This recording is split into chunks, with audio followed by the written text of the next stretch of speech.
Verb किसे कहते हैं? वर्ब कहते हैं डूइंग वर्ड को। क्या कहते हैं? किसे कहते हैं? डूइंग वर्ड, यानी कि कोई भी काम करना। इसको हम एक्शन वर्ड भी कहते हैं। क्या?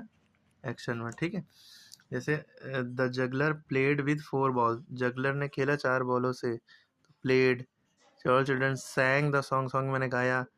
The list is very long, were happy, has, have, ये सारे वर्ड जो हैं वर्ब या हेल्पिंग वर्ब में आ जाते हैं। ठीक है। तो ये सब वर्ब होते हैं, यानी कि सब्जेक्ट के बाद जो काम करता है उसके बाद जो होता है, काम को करने वाले इंसान के बाद जो चीज़ लिखी होती है वो वर्ब होती है। ठीक है। ऑल द चिल्ड्रन, सभी चिल्ड्रन, क्या किया उन्होंने? सैंग, यानी गाया, जो काम किया वो वर्ब है। उसके बाद ऑब्जेक्ट होता है बचा हुआ। ठीक है। तो वर्ब क्या है? वर्ब कोई एक्शन है या बीइंग और या पोजीशन, कोई भी चीज़ अपने मतलब ओनरशिप भी कहीं कभी कभी इस तरह का भी मामला होता है।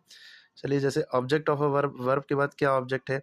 जैसे he eat food, he eats food. अब इसमें वर्ब क्या है?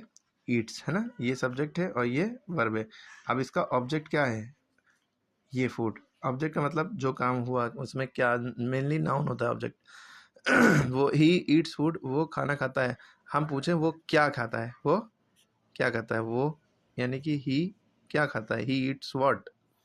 तो ही इट्स फूड, व्हाट का आंसर क्या मिल रहा है? फूड। जो क्या का आंसर होता है वही ज़्यादातर ऑब्जेक्ट होता है। Okay. Hardik caught the ball, Hardik ने पकड़ा, क्या पकड़ा? बॉल पकड़ी। तो बॉल क्या हुआ? जो क्या का आंसर है वो ऑब्जेक्ट है। कॉट के बाद जो लिखा है, वर्ब के बाद जो लिखा है वो ऑब्जेक्ट होता है। ठीक है। इसी तरह सारे सेंटेंस में है, पढ़ लिएगा। अब उसके बाद जो है वर्ब के बाद ऑब्जेक्ट जो है कितनी तरह के होते हैं? ये 2 तरह के होते हैं। एक डायरेक्ट ऑब्जेक्ट होता है, एक इनडायरेक्ट ऑब्जेक्ट होता है।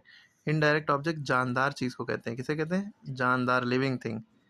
ठीक है। और डायरेक्ट ऑब्जेक्ट क्या होता है? बेजान, नॉन लिविंग थिंग को कहते हैं। ठीक है। अब जैसे सेंटेंस में है, मदर मेड मी आ ग्रीन सलाद सैलेड, मदर ने मेरे लिए ग्रीन सैलेड बनाई। तो मदर सब्जेक्ट हो गया, मेड जो हो गया वर्ब हो गया, बनाई।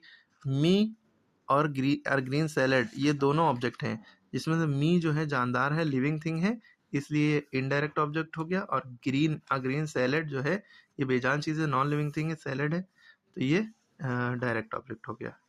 ठीक है। तो ये जानदार नहीं, या आप बुक में जो दिया है इस तरह से कि मेड व्हाट, क्या बनाया? एक ग्रीन सैलेड, ये ऑब्जेक्ट वन हो गया। किसको, किसके लिए बनाया, किसको बनाया?